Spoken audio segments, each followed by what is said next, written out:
All right, my lovers, welcome back to the channel. A lot of things have been going on recently, a lot of exciting news. I haven't been able to record as much audio in the last few days, but I have a little bit more time today, this morning, to record, so that makes me happy. Spend a few minutes talking about bikes and what's been going on lately. So, update, I made a video where I rode a Rad Expand bike. Now, some things about that video I did get wrong. One of the things is, I guess one of the reps the next day when we went in said you can't put the baby seat on the back and still be able to pedal with the Rad Expand, even though it can physically fit on there. You won't get the pedaling motion. You'll strike the seat.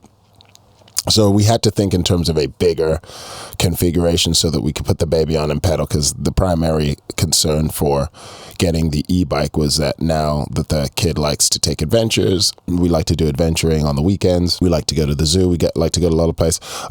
There are a lot of cool places in Seattle that are super close, but they're hilly, so it takes almost the same energy to ride 3 miles to go the 1 mile, because it's uphill. So, and then, the baby's getting heavier and heavier every day over the course of time. So even for me, who I can ride with him, but going up hills, it's like, it's hardcore, even though I'll do it. It's like, ooh, once you start pushing that throttle and getting the pedal assist and you're like, you don't have to, you realize like on an e-bike, you're still working out. You're not going as hard, but because you're not going as hard, you can go further. It's kind of like with regular cycling in that particular way. It's like if you just tone down the intensity, you can increase the distance that you go. And because the electricity of the bike that the bike provides tones down the intensity, so you don't have to go that hard. And then you can carry, we're getting the electric expedition so that we can carry the baby, toys, gear. We can basically go on a trip to the beach, take beach chairs, do all the stuff that we could have done in a car, but just not have to take the car. So the goal really is to get up on that tip. So once that electric comes in, I'll make some videos with it and just kind of show you what it is and my impressions and how it has been working out for the family. Get an honest review, and we'll just kind of update how it's been going as we get it and see how Chelsea feels about it. So there was that. Went on another ride with Uncle Dan. Ooh, we've been going on rides lately. So I guess he's been kind of my riding buddy in terms of like, we'll just be texting each other. He'll be like, hey, where you at? You free right now? And so I figure like Dan rides every other day. So I kind of have his rhythm of when he's going to ride. I kind of have a good sense of when he can ride and when he can't. And he's been better at texting me back. I know he's not a texter like that. He's from the old school, but he's been good about it. So that's been really cool, because it really is cool to ride with someone who has such an extensive knowledge of the city and of these trails, and he can take you so many places. Like the man has like an encyclopedic knowledge of getting around, this part of Seattle via the trail. So he'll just be like, all right, where you want to go? So he took me, I wanted to cross the bridge again. He took me across the 520. And, for me, bridges are a fear of mine. They straight up, like, even little ones at times can be a little bit like nerve-wracking for me. The Fremont Bridge, ooh, that's not a fun bridge to cross. But, over time, as you cross them, you get a little bit more comfortable. And I feel kind of that's what's happening with me trying to cross the 520.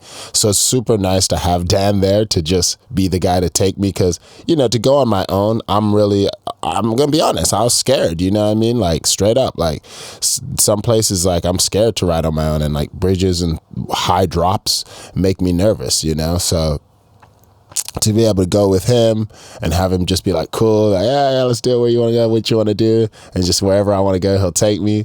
It's been amazing. So that's been really cool. I have mentioned in a last video also that I want to start building a community of people who want to ride together. If you're riding with me, I'm gonna have my camera on, so you might be on film and whatnot. And I talked to Dan about it, and Dan, he's a little bit more. I'm nervous too, because in a way, you riding with strangers and whatnot. But at the end of the day, you just got to try to take the leap and trust people, and there are going to be some cool people that are watching the videos, and I figure people who watch my videos understand the vibe that I got going on and understand that, look, man, like, you got to be cool, like, one of his concerns was liability, and I'm like, we're just going on a group ride, so there's no business obligation, no one's paying money, you're really just like choosing to follow someone down a path. So as far as liability, we're not trying to take responsibility for anyone. So if you're coming on rides, at least with me, it's just a ride. Or if, and I also let him know too, like, I'm trying to build a community. So I don't profess to be the know-all about anything. I know the routes that I go, but the beauty of other people is they know stuff that I don't know. That's the beauty of riding with Dan, right? Is that he's going to take me places that I just don't know. And like, I know a decent amount, but not as much as him, and then a whole community of people is going to know way more than one person, right? So it's that's the idea, man. I'm trying to ride the coolest places. I'm trying to go to the secret spots that people know. I'm trying to be an insider like that, especially in the Seattle area. And so, in terms of building a community, it's not like, oh, I'm trying to lead all the rides like that. I'll take you places that I know, but if other people are like, hey, this is a cool spot too, once you build that trust, right, you're following someone on a bike into the unknown, so it's just can be scary, and I get it. And so those concerns are real, and his concerns are super valid, and they're similar to the concerns that I have. So yeah, the only thing to say with that is just be cool. It's like that's the main thing I'm trying to emphasize, but that doesn't mean anything really, right? Like, you have to actually like have the experience with people and see how it feels and see how it works before you can really, make your true assessment. So it's just part of trust and taking the leap.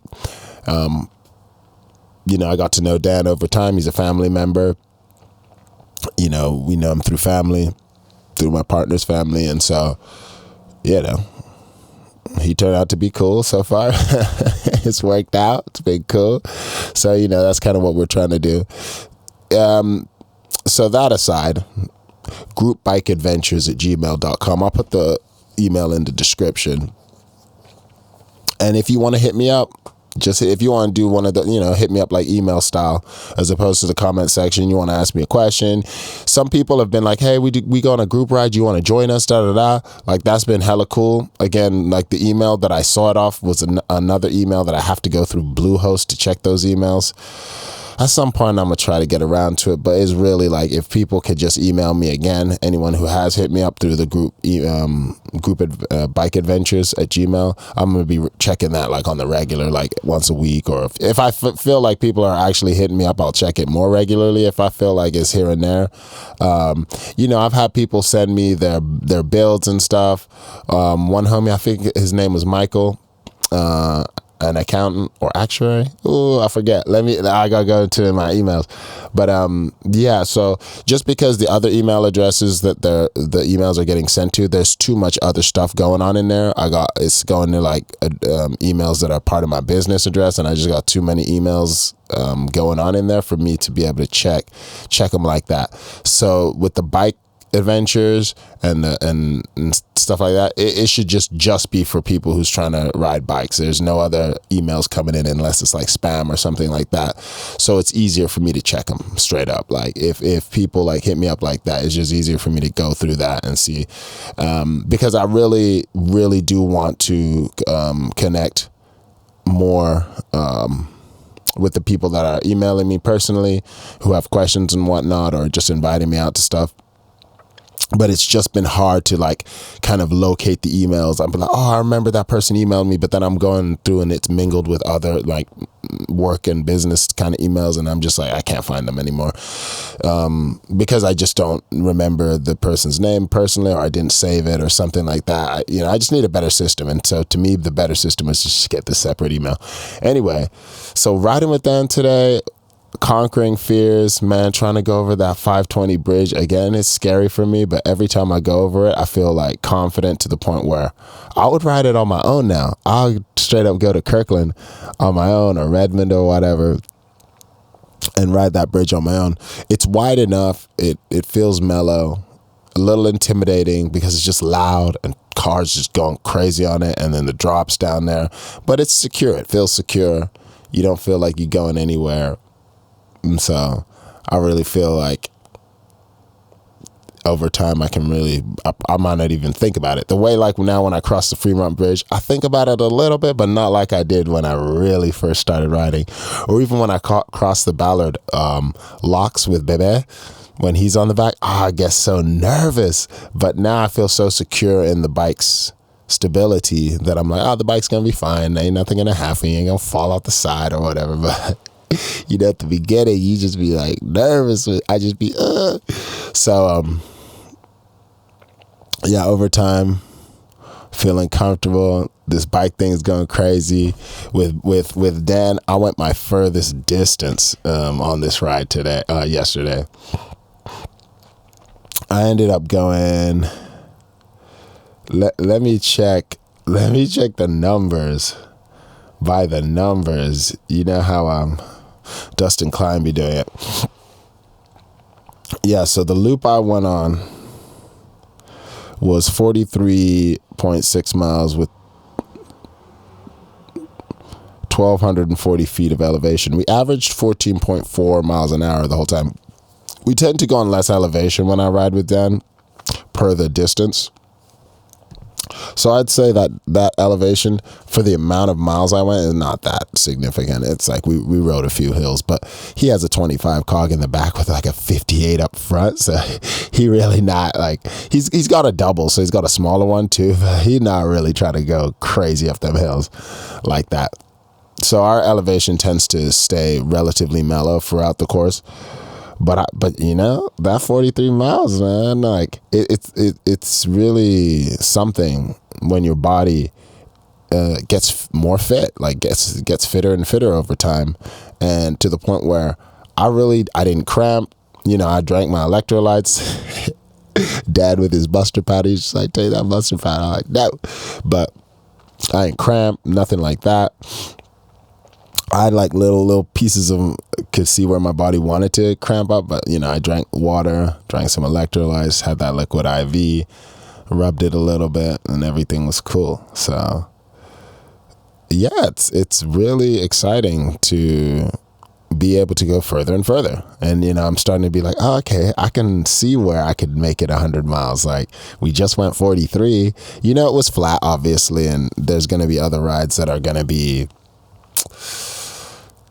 more hilly, and I'm really, I'm like, the chilly hilly, do I really want to try that? I feel like I do want to try the chilly hilly.